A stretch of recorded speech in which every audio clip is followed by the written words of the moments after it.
Thanks so much, Kavita. We'll move on to our next panelist, which I'm really proud to present, my WHO colleague, Koch, who has spearheaded the milestone WHO resolution on social participation. Kira, how can social participation, including the meaningful engagement of people living with health conditions, in this case, NCDs and mental health, ensure a participatory co-creation process in health decision-making process at national or even global level? To you. Yeah, thank you very much, Guy, and thank you very much to the organizers. I am now also trying to share my screen, and I hope you will be able to see my presentation now. Okay, I think that should work. Perfect. Yeah, thank you very much, Guy, and thank you very much to the CCNT Forum, in particular to Mark and the team for the invitation to speak today to you. The topic of our session is on accelerators. Guy had just mentioned it, and effective policies for NCDs in Brazil and worldwide. And we've just heard from our previous speaker, Camilla, about one of the great achievements of the Best Buys on the healthy diet and food strategy in Brazil, where some of the participatory processes elements have already been touched upon. So in my 15 minutes, I like to focus more on the meaningful engagement of people with lived experiences, and basically coming to the question on how we can really amplify the voices of people, communities, patients living with NCDs, caregivers, so that the policies, the strategies, and the plans are more responsive, such as, for example, to their needs, such as the NCD action plan, the food and nutrition guidelines that we just heard about, ultimately to ensure that they are more effective in enhancing surveillance, prevention, and control of NCDs, and enhancing overall health outcomes. Now, let me start by mentioning what is social participation in the first place. And of course, we are acknowledging that there are many, many terms used in different country contexts, like social participation, public participation, community engagement, community empowerment, health democracy. Now, when we refer to social participation, we very much look at it from a health systems governance perspective, to ensure that the people's views, demands, needs are fed into policy strategies and plans to make them more responsive to their needs. WHO defines social participation as empowering people and communities through inclusive participation in decision-making processes that affect health across the policy cycle and at all levels of the system. So it can really be at the national level, at the subnational level, at the local level, and across the full policy cycle. And let me be clear here, when I talk about the policy cycle, it's really from the assessment, the priority setting, the policy development, implementation, and monitoring and evaluation. So we may want to think about a public hearing process, or public hearings during the process of drafting a UHC law, participatory mechanisms for priority setting through health technology assembly, large-scale population engagement to develop a new national NCD strategy, or review processes by district health committees to optimize NCD service operation. It's really about the two-way dialogue, the back and forth, instead of the one-way communication to the public at large. It's about safe and constructive spaces by mitigating power imbalances. And we will talk about how we can actually achieve addressing these power imbalances and, importantly, addressing the conflict of interest as well. It's about ensuring inclusive participation and, very importantly, valuing the lived experiences, as well as making those participatory spaces more regular and sustained over time. Now, why do we see that this is critically important? Social participation or participatory processes first of all, is a fundamental component of the right to health and reflected in the right to participation. Now, from a health perspective, let me give you three main points. Social participation, first of all, is a key component of the primary healthcare approach. You can see here on the screen also the primary healthcare approach, the three components in the diagram reflected here. Besides the integrated health services and the multi-sectoral policy in action, it's also critically to empower individuals and communities. And as such, social participation can promote equitable progress towards universal health coverage by amplifying people's voices, in particular those of marginalized and vulnerable groups, to influence decisions so that policies are more responsive to their needs. It's around co-ownership and thus also ensuring greater acceptance of decisions, which leads to broader implementation. The second point is around social participation, fostering trust and health systems resilience. I think we have all seen it across the COVID-19 pandemic, the need to engage with people and communities to better understand their daily challenges, including in terms of emergency response, but also in terms of the dialysis patient needing to get their treatment, or diabetes care needing to have the regular checkups that are requested, and as well as strengthening civil society engagement to reach those furthest left behind. But we also realize that trust is not something that can be built overnight, and it takes time. And that's why it's important to invest in these social participation mechanisms so that they can then leveraged in service of the next emergency.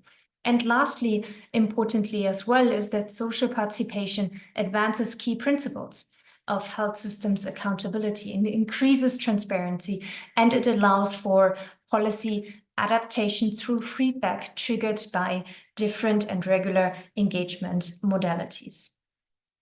Now, the big question, of course, is how can we make it work? In 2021, and you may have come across, WHO has published the Handbook on Social Participation. I've put in here below the link in English. It is also available in Portuguese, so do please have a look and peruse through it as you see fit. There have been a lot of literature reviews that we have conducted. You will also find 9 country case studies from across the world, across the regions, from Thailand over Portugal to India, etc., where we really have drawn from the practical recommendations in order to put these forward in the guidance document. Now, here you can see the handbook concept. What I want to mention here, it's really that it's focused on the target audience of policymakers. You can see this in the green box, member states, governments, and how they can more meaningfully engage through modalities, for example, directly with the population, with citizens, etc., through communities, and here very much recognizing the vast experiences of community mobilization, especially in optimizing service delivery, as well as via civil society as important intermediaries in order to then steer policy dialogue and policy strategies and plans, overall health sector efforts towards achieving universal health coverage, and including, of course, adjusting and enhancing NCD prevention and control. Now, the key issues for policymakers to reflect on when they are setting up, strengthen, or institutionalize ultimately these social participation processes. Now, this is actually how we are following through the chapters. So I will briefly make a remark on each of these points. First of all, participation is a core instrument for voice, agency, and empowerment. We can see a lot of different varieties of participatory mechanism. Now, there is, however, no blueprint, which is not surprising. So it's again around the mix of mechanisms that is important in order to hear from broad and varied voices from society. In France, for example, last year they had the end-of-life discussions and consultations where they have organized over 500 regional debates, consultative meetings. A citizen jury was put in place where around 180 randomly selected citizens came together as part of a citizen convention to put forward recommendations.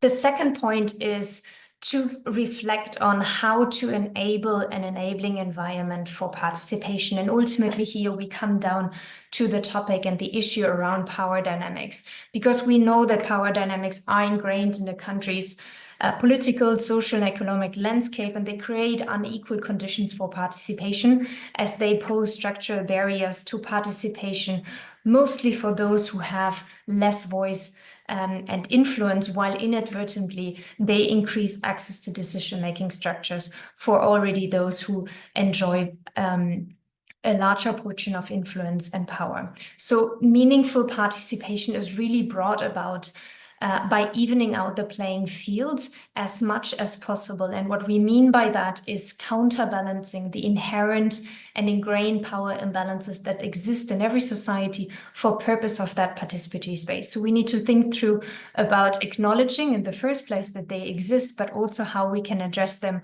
how we can address conflict of interest. And this is done through a thoughtful reflection process of format and design, for example, preparing meeting materials in advance in plain language, the meeting location, etc., but also through capacity building initiatives. The third issue, which is often at the very core, is the issue around representation. And here it comes down to who is actually participating and who is not participating, and subsequently reaching out to those who are not participating, who are usually those who are in vulnerable and marginalized situation. And this is critically important for the legitimacy and the credibility of the overall participatory process, also in order to ensure that the policies are then acceptable and enjoy the credibility to be implemented. But how we see in many cases that still a lot of tokenistic approaches are currently the case, where maybe one or two civil society representative is invited or a person with a lived experience. But we need to avoid these tokenistic approaches and ensuring that there's a meaningful engagement in these participatory processes. The fourth issue, of course, is around capacities, and here our plea in order to invest in capacity building initiatives, not only for government actors, but also for civil society. So it's on both sides that is important. For government in particular, the added value of understanding that this is something that is helpful for them to do their work in terms of developing policies, but also for civil society. And a great example comes from Slovenia. For example, the youth network No Exclude Slovenia has been invited to build the capacities among young people, and they then were able to advocate successfully for stricter tobacco control, especially when it comes to youth consumption of tobacco products. The fifth point, of course, is around policy uptake. And we know that there are many participatory processes out there, but then the question is there, or a gap is there, on how these participatory process results are being adequately taken into decision-making processes. Now, one of the role models that we can see across countries is coming from Thailand, for example. Thailand has the Thai National Health Assembly. It's a large participatory platform, and it really goes by the motto, which I find very pertinent, the triangle that moves the mountain. And the triangle here is government sector, the academia sector, and the people sectors. And each, importantly, are represented in equal terms, 1/3, with equal voting rights. Still, of course, the resolution are not binding, but they have over the years and decades improved their mechanisms. So now you will find, for example, a resolution committee follow-up in order to ensure there is the necessary policy uptake to improve implementation and ultimately outcomes. Now, the issue around legal frameworks, of course, there are many frameworks also in order for the enabling environment that needs to be put in place. And again, they can help also to recalibrate the balance of power. The Thai National Health Act, for example, was the legal provision to establish the National Health Assembly that I've just mentioned, but also in terms of its composition and representation of people's voices to be part of the decision-making table. But it's good to keep in mind, of course, that this is not legal frameworks are not a guarantee for participation per se. It is one of the elements. In Portugal, you will have the National Health Council. They are active since 2017, but the basic law actually has been there for more than 2 decades previously, but it needed the political commitment as well and the resources in order for it to be put into place. And lastly, I think very importantly is also to move away from the ad hoc engagement towards one which is really sustained, which is part of the modus operandi of governance approach on meaningful engagement, people, communities, and civil society. Now, there are different tools, but one tool that I definitely wanted to mention here in our forum is the WHO framework for meaningful engagement as well of people living with NCDs and mental health and neurological conditions. The reason why also is that it illustrates an important example of co-creation, of co-creating joint recommendation and underlining the importance of listening and learning from people with lived experiences. And we can see here in the quote by Anu, the expert, pointedly saying that because others do not understand what it is like to live with NCD, it is important to listen to me as one person living with an NCD in order to better understand what it means in my perspective and my challenges and what I can contribute towards the dialogue.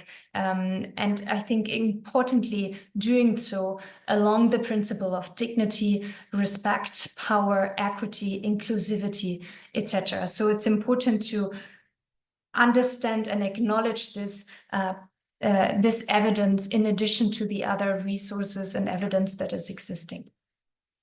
Now, a few words on the global movement towards more meaningful engagement, and I allow myself why it is a very important year as well, 2024.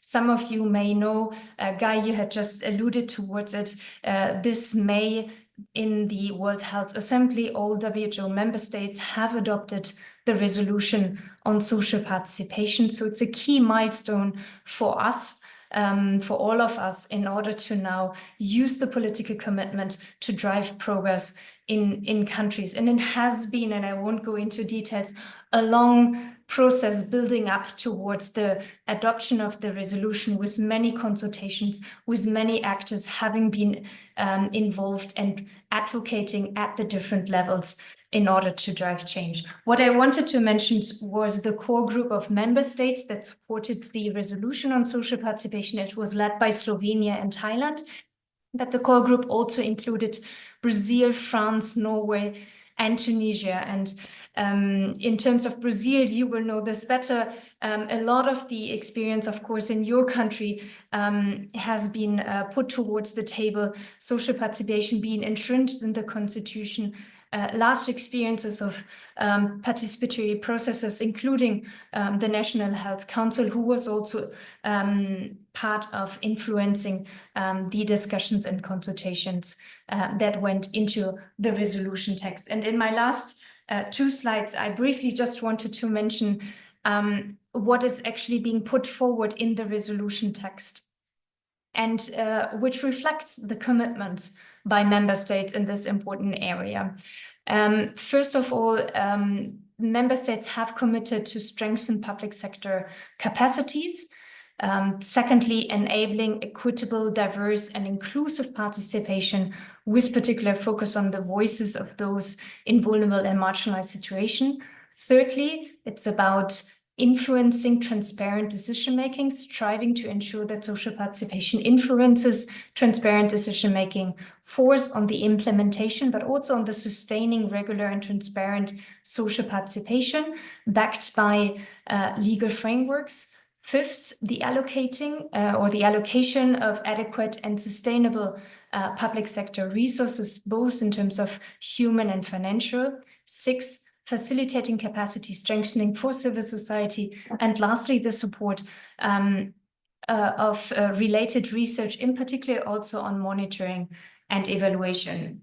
Now, on this slide, it is basically towards us from WHO, and we stay committed to supporting member states and driving process and the implementation with member states, but also, of course, with civil society in this regard. From our side, it will stay important to focus, to keep and use the political momentum at the moment to drive progress in countries, to develop technical guidance and operational tools, as well as to disseminate the large experiences from different member states, but also the regular sharing and exchange of those experiences to better understand what worked, what didn't work, and equally to harmonize technical support across the different technical areas in WHO. By that, I may just want to mention that we are in the process of establishing a WHO multi-stakeholder network as well. And once it is established, it would be, of course, fantastic to have some of you being part of it in order to also learn from the experiences in your respective country, the challenges as well as the opportunities in order to really move towards a process and a possibility for meaningful engagement, which is really regular and institutionalized over time, which means adaptation and constantly improving, which of course is necessary, but we hope by that, of course, to have a key contribution in order to enhance equity and enhance health outcomes, and equally in this regard, relevant to our discussion today within the NCD space, to improve also support and enhancement towards the SDG 3.4. And with that, I thank you very much. Obrigada, over to you, Guy. There we go. There's an issue with the mute there. Thanks so much, Kira. This is such a powerful presentation. Actually, for those listening, this is a masterclass in social participation. I especially enjoyed it also, and I've been part of this process, but it was an excellent presentation, Kira. It demonstrates WHO's, first of all, WHO's commitment. This is not necessarily a nice thing to discuss. This is WHO's commitment to effectively implement social participation in WHO's work.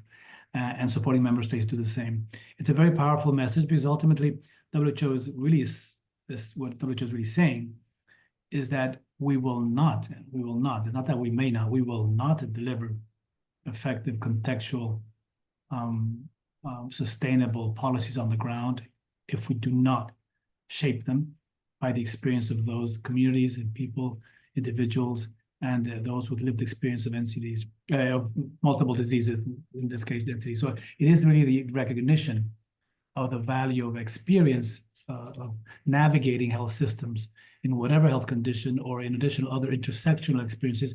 That experience is expertise that needs to shape policies and programs in order to make them equitable, effective, contextual, and to leave no one behind. We remain with huge pockets of underserved populations because we have not understood how to shape policies to address those more contextual needs. And we need to understand what are the challenges, bottlenecks in navigating health systems on the ground to address those bottlenecks.